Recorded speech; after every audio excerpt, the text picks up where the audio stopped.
تکبر کے معنی کیا ہیں، مفاہیم کیا ہیں، اور تکبر کے تعلق سے ہمارا دین کیا تعلیم کرتا ہے ہمیں؟ ارشاد۔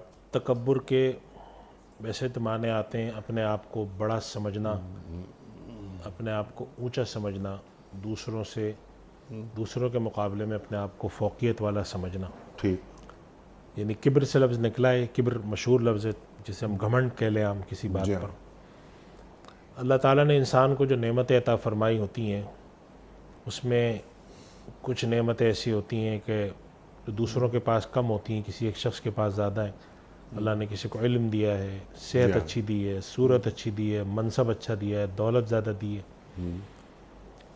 تو جب یہ چیزیں آتی ہیں انسان کے پاس تو انسان کے دل میں یہ کیفیت پیدا ہوتی ہے بعض دفعہ کہ میرے پاس ہے اور سامنے والے کے پاس یہ نہیں ہے۔ ٹھیک، اور یہ کیفیت پیدا ہونے کے ساتھ پھر دوسری کیفیت یہ بھی پیدا ہوتی ہے کہ یہ مجھ سے پھر کمتر ہے۔ جی، اور اس کا سب سے بڑا مظہر جو اللہ سبحانہ و تعالیٰ نے بڑا مشہور واقعہ ذکر فرمایا شیطان کا، کہ اللہ سبحانہ و تعالیٰ نے فرمایا کہ حضرت آدم علیہ السلام کو سجدہ کرو۔ تو حضرت آدم علیہ السلام کے بارے میں اس نے یہ فرمایا کہ اسجد لمن خلقت طینا، پروردگار جس کو تو نے مٹی سے پیدا کیا اس کو میں سجدہ کروں؟ مجھے تو نے آگ سے پیدا کیا اور یہ مٹی سے پیدا ہو رہا ہے، تو یہ تو میرے مقابلے میں بہت کم تر ہے۔ ٹھیک ہے، انا خیر منہ، انا خیر من خلقتنی من نار وخلقتہ من طین۔ تو اللہ سبحانہ و تعالیٰ نے اس بات کا جواب نہیں دیا کہ یہ بات تم صحیح کہہ رہے ہو غلط کہہ رہے ہو۔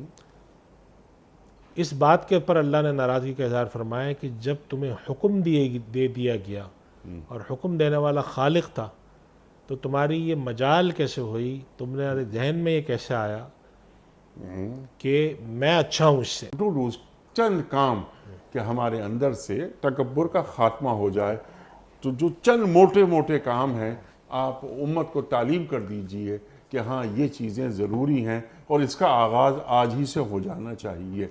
لیکن انیق صاحب سب سے پہلی بات تو یہ کہ ہر کمال کو اللہ کی طرف لوٹائیں، کہ میرے اندر اگر کوئی کمال ہے، کوئی چیز ہے تو من جانب اللہ۔ جب آپ بندگی کا یہ راستہ اختیار کرتے ہیں تو ہمیشہ یہ احساس ہوتا ہے میرے پاس اپنا کوئی کمال ہی نہیں ہے تو میں اتراؤں کس چیز پر۔ نمبر 2، اللہ تعالیٰ سے دعا کریں پروردگار مجھے میری نگاہوں میں چھوٹا رکھ، میں اپنے آپ کو بڑا نہ سمجھوں، اور کبر کے فتنے سے میری حفاظت فرما۔ نمبر 3، اپنا محاسبہ کریں، اپنے عزیز و قریب کے لوگوں سے پوچھیں بھئی میری کوئی ایسی بات تو تمہیں نہیں محسوس ہوتی جس سے میری بڑائی نظر آتی ہو۔ اپنا محاسبہ بھی کریں، اپنے اعمال کا بھی جائزہ لیں، کچھ محسوس ہوتا ہو تو یہ کام اس طرح کریں۔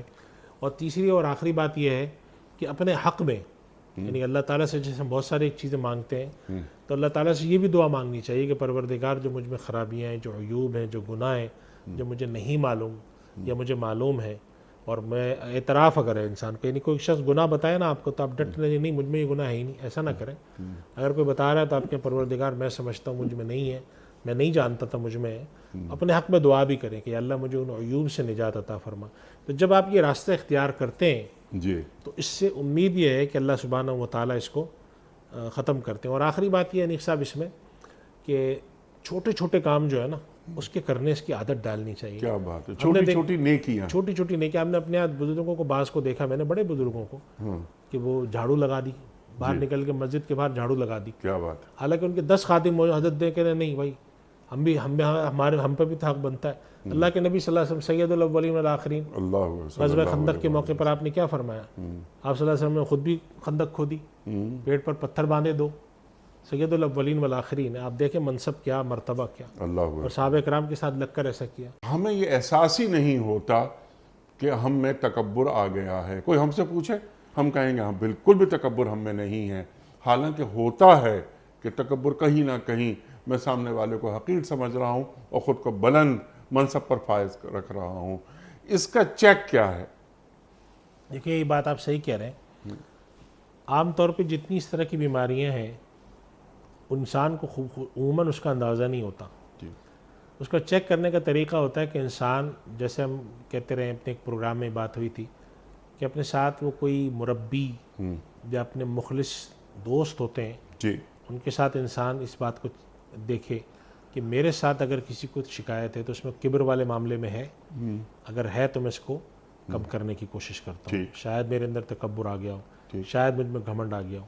ایک تو یہ طریقہ ہے عمومی حالات میں جسے ہم کہتے ہیں کہ اپنا سیلف اسیسمنٹ کریں، اپنے رویے پہ کسی سے مشورہ کریں، اور ساتھ ساتھ یہ کہ اللہ سے یہ دعا کرتا رہے کہ پروردگار مجھے اس بلا سے، اس خرابی سے، اس عیب سے محفوظ فرما۔